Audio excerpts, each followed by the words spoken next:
Hello again, everybody. I'm Scott Casper, and it's time to take a look at the news and features from USA Wrestling, the national governing body of our sport. We start the show on the campus of Hofstra University. That's where the inaugural Bill Farrell International was held. It was Mac Arena. The New York Athletic Club International, the oldest international event hosted in the U.S., went through a major transformation this year, moving from central Manhattan to Long Island, along with a name change to honor the late Bill Farrell, a local wrestling icon and leader in the Hall of Fame. Day one of the tournament, women's freestyle and Greco-Roman. A record number of entries at the event. Our coverage starts with the women's division. It was college freshman Kayla Miracle of the Sunkissed Kids who dropped down a weight to compete at 121. Miracle reached the finals with an upset of 2014 world bronze medalist Jillian Galaise of Canada, doing so by tech fall. Then in the finals, she defeated Missouri Valley College star Jakara Winchester 10-4. Miracle was named the outstanding wrestler in the women's division and the Mat.com Wrestler of the Week for her performance. I think I'm another step up from last year. I'm a whole different wrestler, I feel like. And I mean, my dad's starting to call me the honey badger because it doesn't matter who I'm wrestling, I'm going to go out and give it my all. I want to set my goals as high as I can, so world team member, world champion, and I'm just going to keep working towards that no matter what. Next, we go to 105. Two-time world bronze medalist Alyssa Lampe of the Sunkissed Kids beat two-time junior world champ Victoria Anthony of Titan Mercury. It was the finals, the score 5-0. Lampe previously defeated Anthony in the finals of the World Team Trials back in June, winning 2 of 3. I think I wrestled good, had stayed in good position the whole time. You know, I never really felt out of position. So, like, that's what I've been focusing on, is, you know, keeping my hands where they need to be, keeping my foot where it needs to be, like, just the really small, basic little things. So I think that really helped out today. We go to another battle between two top Americans, this time 152 pounds. 2008 Olympic bronze medalist Randy Miller stopped the 2013 World Team member Veronica Carlson 4-1. Miller took 2 out of 3 against Carlson in July during a special wrestle-off, if you recall, for the 2014 World Team spot. She's definitely one of the toughest American competitors out there. Obviously, her results speak for themselves. It's always a tough match with her. Yeah, so I guess that's all I have to say about it. I didn't have the best showing at Worlds, so this whole season is dedicated to getting better. I'm not too concerned with the outcome. 2014 U.S. Open champ Jackie Cataline of Titan Mercury was the champ at 165. She defeated Brittany Roberts of the Sunkissed Kids 6-0. My first match, I went out against Canada. I had to brush it off. Canada's a really good, opponent for me. I haven't had a lot of international experience since I've had kids, so this is a good tournament for me. But I came and I said, I'm not going to be away from my kids, for this long and not bring home the gold. So that's what I did. Well, Japan had a pair of champs to call their own. Nanami Iri edged American Catherine Folt-Allen 4-0 in the finals at 116. Yoshimi Kayama beat Lauren Louive of the U.S. 10-0 at 132. Isuda Tienbekova of Kyrgyzstan scored a huge upset at 128. She defeated 3-time world champion Ayako Shota of Japan 5-2. Well, the other champion was 2-time Olympic bronze medalist Jacqueline Renteria of Colombia. She beat American Erin Klodga at 138, the score 10-6. Well, the Sunkissed Kids won the team title with 25 points, just 2 ahead of the Titan Mercury Wrestling Club. National women's coach Terry Steiner talked to us about the U.S. performance overall. We had some good wins. We beat some world medalists today with some younger people, and that's always important, I think. And yeah, I saw a lot. We had some young ones come through, and that's good to see. It lets you know that your development process is working. Well, the U.S. added 4 more champs in the Greco-Roman division, giving the host country 8 golds on the very first day of action. 2012 Olympian Ben Provisor of the New York Athletic Club won a 5-athlete round robin at 176. He finished with a 4-0 record. In his final bout, it was Provisor who defeated past U.S. World Team member Cheney Haight 9-1.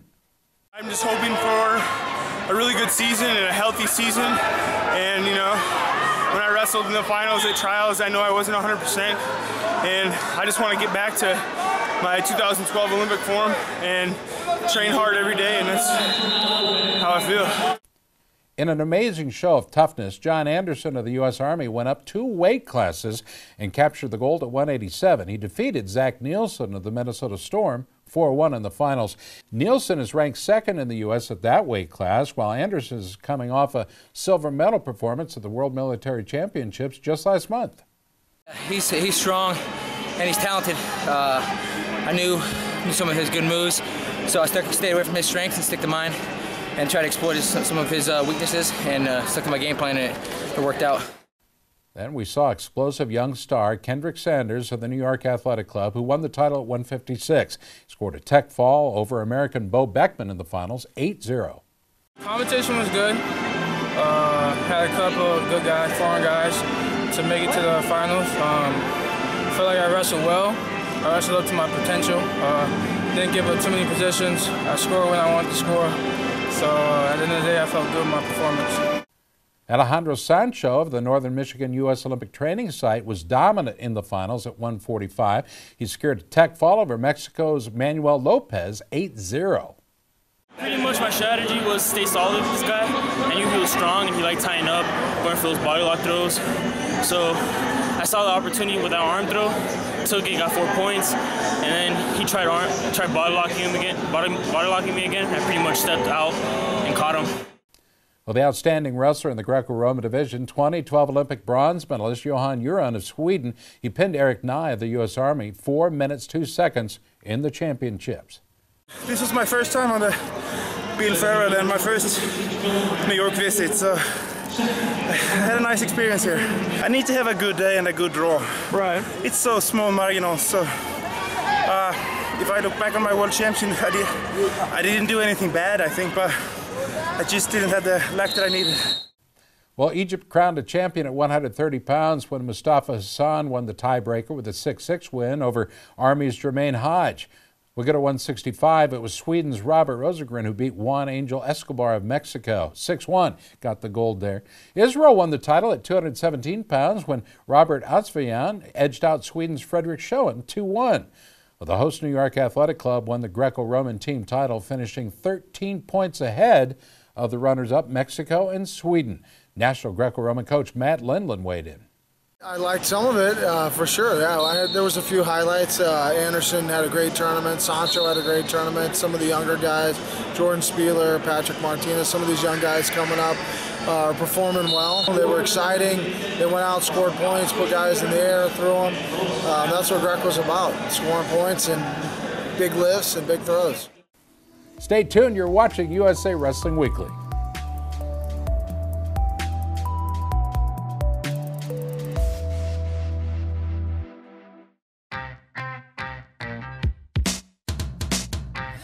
ASICS has been there. They've been the lifeblood of the sport. It's been a long time, and they've been at the top of the game every year, forever. And I'll tell you what, now that I think about it, maybe that's where I've gotten my inspiration, because you know, I always want to be in the top of my game in wrestling, and I think that's where ASICS is and wants to be as well.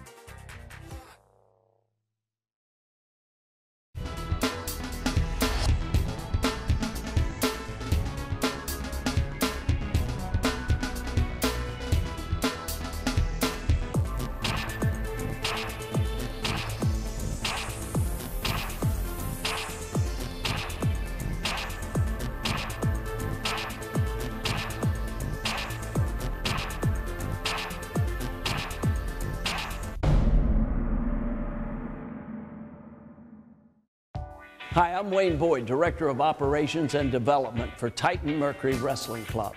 The club was founded to help wrestling worldwide, especially at our senior level, of course at the collegiate level, and the high school level. But the most important level for Titan Mercury Wrestling Club is the kids level. And these are some of the guys today that will be tomorrow's Olympic champions. Let's hear it, guys. Titan Mercury! That's Titan Mercury Wrestling Club, San Marino, California.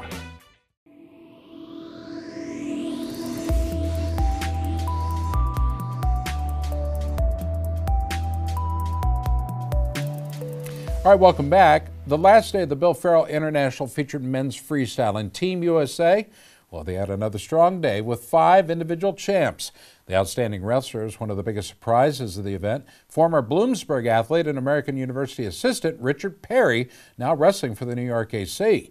Perry had a big win in the quarterfinals over 2012 Olympic silver medalist Jamie Espinal of Puerto Rico and won the 189-pound title when he defeated Titan Mercury's Deron Wynn. The battle ended 5-4. I definitely felt strong, and as I gotten deeper and deeper into the freestyle game, my confidence has been building. I've been working with Coach Seymour, Coach Sussman over the summer, and they've been really helping me prepare for this. Not just for this, but for what happens in the future. Next, we go to 125. Former Northern Iowa star Joe Colon of Titan Mercury won a tremendously loaded weight class. In the finals, he scored early and often and went on to defeat Danny Mitchell of the New York AC 13-6. I just came in and just pushed my style. Like the underhooks, I got to keep the pace high and, just try and bully dudes. I remember the first time I went to a world trial, I went 0-2 in a Greco-Roman, and then just this last year I got 4th. I want to keep climbing forward and keep getting up.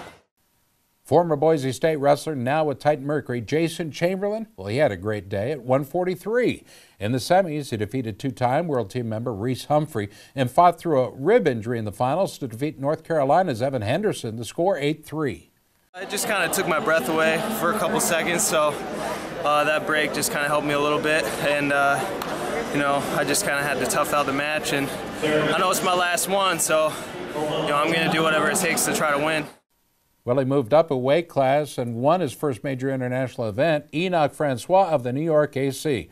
He took out Canada's Manjot Sandhu 10-4 in the finals at 213 pounds. The goal is to be the guy for 2016, so I understand with the moving up in a weight class, it's a 2-year plan for me. Right. So, like this tournament with some of the takedowns being hard to get on the bigger guys, I don't feel a setback by it because I understand it's a 2-year plan and I'm in the beginning of the first year, so. Well, they finished the night with the big win at heavyweight. 2014 University World Champ Tyrell Fortune of Titan Mercury. Fortune won his title by defeating past junior world champ Don Bradley of the Sunkist Kids. The score in the finals there, 3-1. Actually, I just got back from West Virginia training there for a week, so we just got done training together. So I know we both were kind of nervous and anticipating this match because we just did matches all week long. So I know me and Dom have wrestled in these very good competitions, so I was just coming out trying to wrestle smart in the best match I could. Canada grabbed the gold at 154. 3-1 was the score when two-time Olympian Hazelin Garcia stopped American Adam Hall and had his hand raised. Sometimes you gotta be impressed, like I say, It's tough. Sometimes the match, nobody's gonna give it to you. You gotta go get it. So I was down. I knew I had a good high crush. So every time that I'm down, I look for it. Then it went my way. Well, the final 2 gold medals went to Russia, with Murshid Mutalimov taking the title at 134. Ramazan Shamsudanov won at 163. On the team race overall, Titan Mercury dominated the standings, a full 23 points ahead of runner-up Russia. We talked with National Freestyle coach Bruce Burnett. Well, I thought everybody competed hard, really. I thought, it's time. It's November. It's time to get on the mat and test the skills that you've been working on. And we had a lot of people come through that haven't been on top of the podium before, so that's pretty interesting in itself. Well, one of the many exciting changes at this year's Bill Farrell was the decision to turn the entire weekend into a festival. As part of the event, a special Long Island High School All-Star Challenge took place between Suffolk County and Nassau County. It was held on the final day. A nice crowd came out to see some of the top stars in New York State compete for local bragging rights, and when it was all over, it was Suffolk who won 8 of the 12 matches contested. Event organizer Nick Garone talked about the X-Athletic Flips Wrestling All-Star Classic. To do it and couple it as an event on top of an event with the Bill Farrell tournament, having Flips Wrestling sponsor us and X-Athletic Apparel, which is a new athletic apparel, was really important to kick this off with gear and some little gifts for the kids, so it's been great. Well, another competition took place over the weekend, a college dual meet between the club program Stony Brook University and Farmingdale College. Stony Brook came out on top. Clinics were held on both days, starting with a women's clinic. Adeline Gray and Helen Merlitz, both world medalists who worked out with girls and boys in technique and strategy. And NCAA champs Kyle Dake and Tony Ramos gave their time for a clinic on the final day as well, working out with a huge group of youth wrestlers. Tournament director Mo Tavakolian talked about the success of the event. We want to make this in line with other international events. So we decided, we shopped around, looked around, and Hofstra stepped up and offered us their facilities. As you can see, the facilities are incredible. It's perfect for a huge event like this. And so far, we've gotten very positive feedback from all the international teams that have been attending here. John Tosh, president of the New York Athletic Wrestling Club and a true leader, talked about the weekend as well.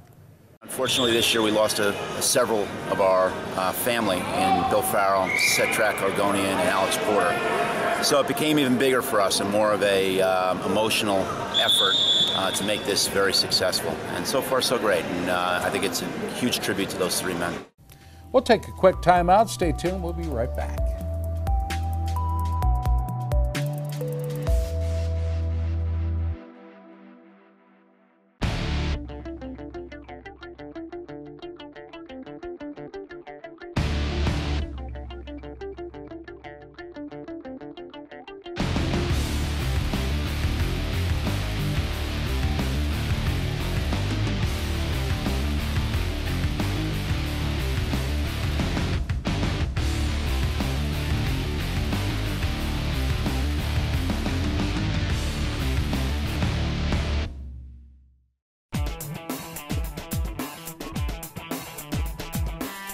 Each season, Liberty Mutual's Responsible Sports Community Grant Program awards $65,000 to youth sports organizations and school sports programs that demonstrate their commitment to responsibility in youth sports. Your organization could be one of our 20 winners this season.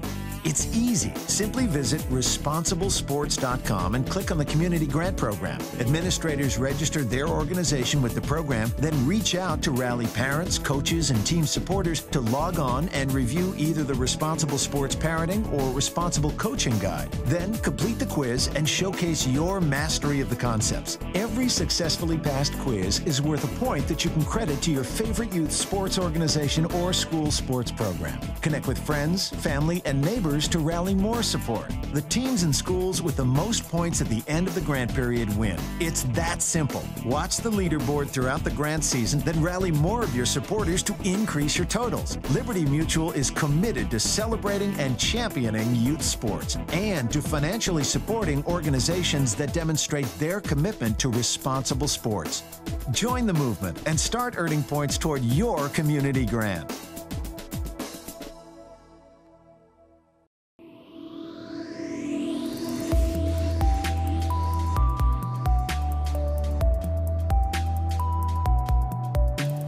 Well, the international season is now in full swing with a number of tournaments taking place around the world.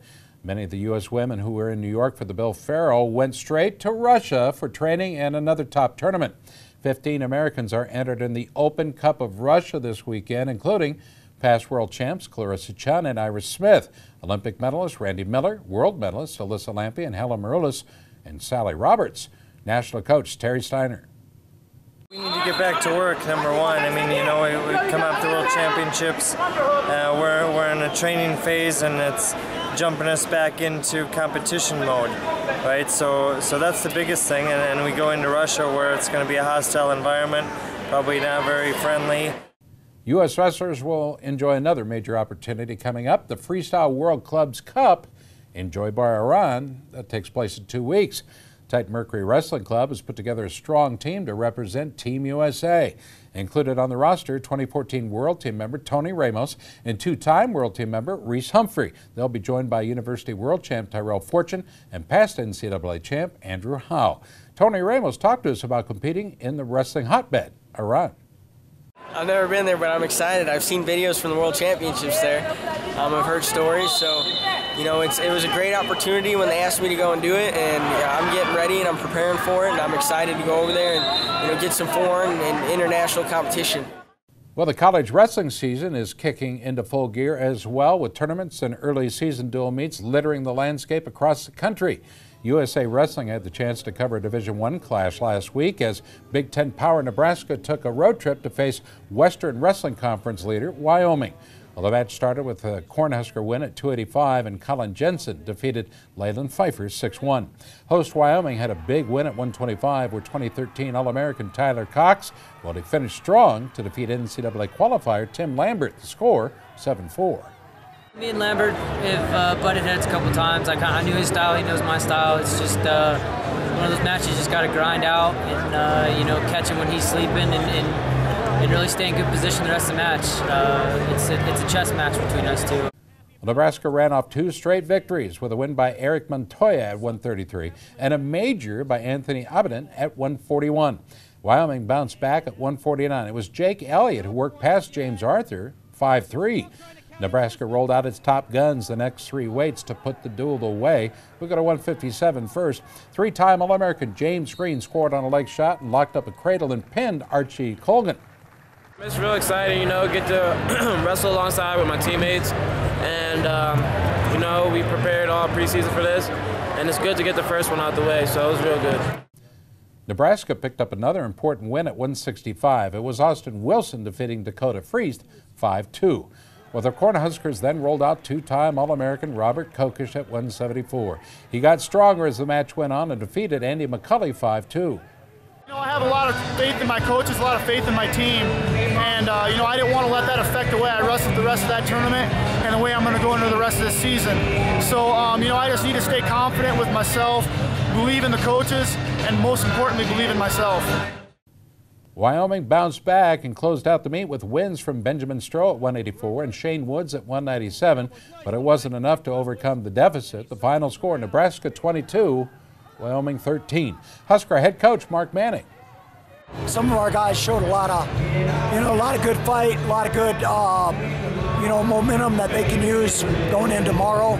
You know, there's a lot of nerves and, you know, going into a first match, and some guys haven't wrestled for us yet, and they got the first taste today, and I think it's good, but, you know, you're always going to have some ebb and flow.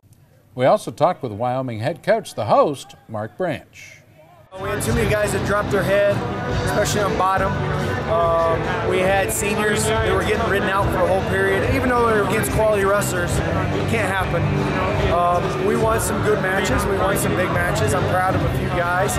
But our guys weren't willing to do as much as it took to get the job done. They wrestled hard to a point, and then it was like, okay, I tried. Stay tuned. You're watching USA Wrestling Weekly.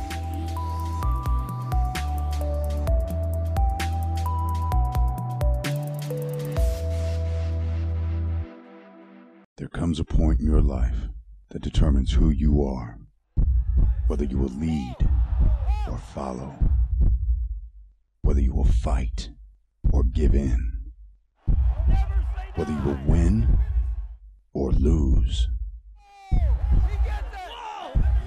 and what you will count as your victory.